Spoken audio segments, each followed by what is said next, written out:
Hello, welcome back. Today, I want to talk about how to set boundaries effectively with young kids, and especially how to do this while still acknowledging your child's feelings and empathizing with where they are in the moment. But first, I'm Dr. Catherine Endy, the family life coach, and I help parents of 2 to 10-year-olds feel calmer, more confident, and more connected to their kids so they can enjoy family life and have more fun. So if you like this video or find it helpful, please like and subscribe. This does help more parents see this content. And what I want to talk to you about today is really, really important. So it's extra important that people get to see this video. So if you've been with me for a while, you'll often hear me say that one of the most important things, or one of the most difficult things about parenting young kids, is holding the boundary, having to be the person who sets a boundary, and also having to be the person who empathizes with the fact that you just set a boundary. So I want to break this down because I do talk about this a lot, but I really want to break down exactly what this means and how to do it. There's a misconception that conscious parenting, gentle parenting, mindful parenting, whatever you want to call it, means no boundaries or no rules. And this is actually like a really dangerous misconception because, of course, we want to set boundaries for our children, and it's really important. Children need boundaries. They need that to feel safe. And people often think that not using punishment means that kids run the show. And I want to use this as an opportunity to kind of tease those things apart. I'm going to ask that you completely scrap the notion that holding a boundary means that you have to do it using force. I want to ask you to let go of the idea that punishment is necessary in order to enforce boundaries or to hold boundaries. And I just want to say, I want to let you off the hook here. We've all been conditioned to think this way. It's not your fault that we live in a society where this is a little bit how it goes out in the world. But that does not mean that you have to do it that way in your household. And actually, the most effective way to establish trust in your relationship with your child is to do it differently. And that's what I'm going to talk about today. So the thing I want to tell you is that you can hold your boundary and hold space for your child's feelings. Both things can be true at the same time. And the truth is, if you allow your child's feelings to sway your boundary, you've actually just put them in the driver's seat of the situation. They don't belong in the driver's seat. You're the parent. You need to be in charge, right? And it is your job to set and enforce the boundaries. Children crave boundaries. They need that in order to feel safe. They need to know that you are in charge of the situation, and their feelings are going to come up, and that's going to feel really dysregulating to them. And they need to know that you're still in charge of the situation. So how do you actually do this? First, I want to say that a challenge that parents get into in these moments, especially if it's kind of a recurring pattern with their kid, like you say, it's time to go brush your teeth, and then they dig their heels in and they don't do it. And, then you're left kind of feeling like, I don't know how to enforce this boundary. I just told them to do a thing and they're not doing it. The first thing you need to do is claim your power. Step into the role of the alpha parent, meaning this doesn't mean that you have to be authoritarian. It just means that you're stepping into the situation with the assumption that you're going to get the outcome that you want, that the outcome is in your control, not in your child's control. Because, like I said, your child doesn't belong in the driver's seat of those situations. Your child needs to know that you've got this, right? And I'll give you an example. Sometimes one of my daughters does not like to get in the car when it's time to go. And I often used to have a fear that she wouldn't actually get in the car, that the fact that she was digging in her heels and refusing to get in the car equaled an outcome that she was somehow not in the car and would be left behind. Or I'm not even sure what I thought that outcome would be. But of course, I'm not going to leave my child home alone, at least at the age that she was at the time. So when you let your child's feelings sway you in those moments, or you let your own fear sway you in those moments, it introduces the idea that getting in the car might actually even be an option, that not getting in the car might be an option. And that's just not the case, right? Like if you're all going somewhere and your child's too young to stay home alone, they're gonna get in the car. And I think it's really important, and it does take some practice, but it's really important to you have to kind of suspend your disbelief and just imagine the outcome that you want and be absolutely sure, because every other time in the past, your child has eventually gotten in the car. Now, it might not happen on the timeline that you want, but it's definitely going to happen. It might be happening with a lot of emotion, but it's happening, right? Your child is going to get in the car. Second, you're going to state your boundaries. So first, you're going to imagine yourself in this alpha role as the person in charge. Doesn't mean you have to be mean. Second, you're going to state the boundary. It's time to get in the car. This is what is happening. It's time to put your toys away and get ready for bed. And you're going to use your tone of voice to kindly but firmly communicate that this is non-negotiable. This is what's happening. And if you are in that position of being fully in your power and really fully claiming your authority, your child will pick up on that. They will know. I mean, sometimes people say children can smell your fear. Yeah, they can. And it doesn't mean that they're being malicious and trying to walk all over you.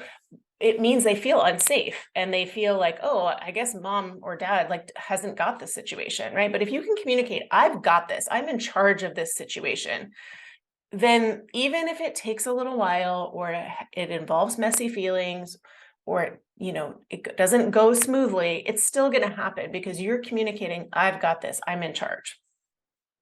The third thing I want you to do is allow space for those feelings. This really is the tricky part. It's uncomfortable, but the feelings don't mean that you have to relax your boundary. And the feelings don't mean that you have to give a consequence. The feelings are just feelings, right? And I think that's the crux of what so many parents get wrong in these interactions, is the assumption that the feelings are somehow bad. They might be uncomfortable, for sure. They might be unpleasant for you. They might be loud. They might be messy. But I can guarantee you that when you make space for the feelings to come out and get processed and integrated, your child will then be able to comply with your boundary or your request. Both things can be true at the same time. You can have the boundary and your child can have their feelings. You need your child to get in the car, your child doesn't want to do it, and they have feelings about that. When you acknowledge your child's feelings, when their feelings are seen and acknowledged and validated, then they're able to comply. But in the meantime, the feelings are going to create a roadblock. It's kind of like, if you can imagine, you state your request and then a giant monster steps in front of you and is between you and the outcome that you want. If you just say, I see you, giant monster, I hear you, I love you, you're safe, I hear that you don't want to do this, I hear that you're mad at me, I get it, your feelings are okay with me, your anger is okay with me.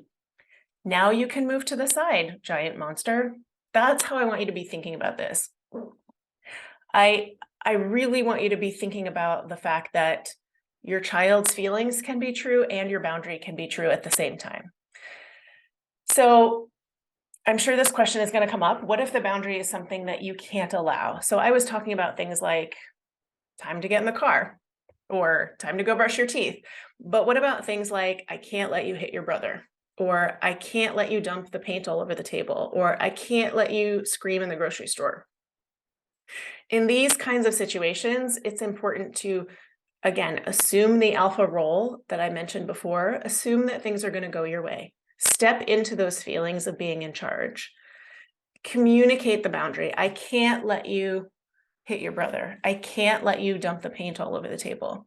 And use a physical barrier if you need to. That often comes up with kids hitting one another, right? Like, I can't let you hit your brother. You're gonna physically stand between the two children and create a physical barrier. Then you're going to tell your child what you will do if they violate the boundary. So this is really important. And this might be new for some of us who didn't grow up with great boundaries, right? But you're going to tell them what you're going to do if the boundary is violated. So this is where it's so important to remember the difference between holding a boundary and doling out a punishment. So if your child dumps the paint all over the table or dumps out all the toys that you just told them not to, you are going to remove the paints or the basket of toys or whatever it is, not because you're punishing your child for not listening, but because that's how you hold the boundary. The important thing here is your intent. And this is where it's tricky for those of us who grew up in these conditional environments. Like, if you do this, then this, and the this on the other side of that was something punitive. If you hit your brother, you're going to your room. If you dump the paints all over the floor, you're going to have to clean it all up by yourself, that kind of thing, right?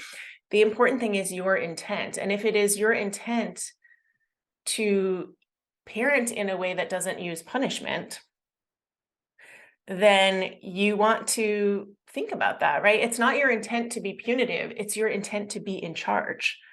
So, and I want to encourage you to watch my video on the difference between being in charge and being in control.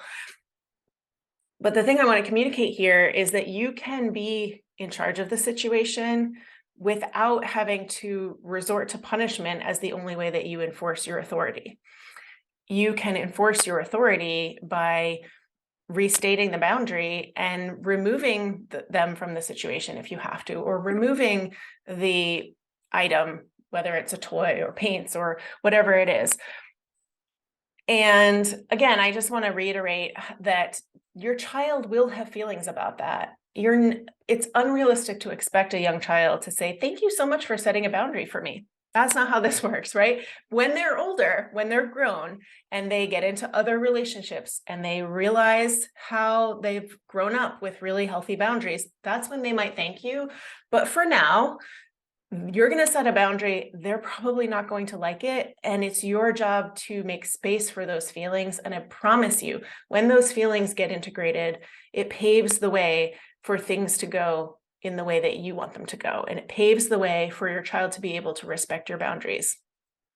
I want to give you one more example. This is actually a real thing that happened with my teenage daughter. So we had to go to a doctor's appointment and she didn't want to go. And she was refusing to get in the car. And she had all kinds of feelings about going to this appointment. She had a lot of questions. She had ideas about this thing that was going to happen, and it was causing her to refuse to get in the car. And my approach was, this is not negotiable. Like, you don't get to decide whether or not you go to the doctor. That's a grown-up decision. Grown-ups decide when you go to the doctor and why, and grown-ups decide those things for your health and safety. You don't have to like it, but you do have to go. And when I could sit with her long enough to just listen to her concerns, validate that she had some questions, validate that she didn't want to go but had to go anyway, then she eventually got in the car and we went to the appointment and things were fine.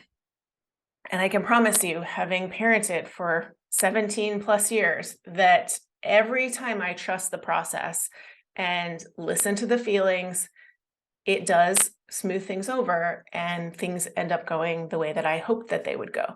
Now, does it take a little bit more time? Yes, sometimes it does. Does it sometimes involve listening to some crying or some complaining or some screaming? Yes, it does. But it is our job as parents to maintain our boundaries. It wouldn't have been appropriate for me to say, okay, never mind, you don't have to go to the doctor. No, that's just not negotiable, right? So I hope this is helpful. Please like and subscribe, and I will talk with you soon.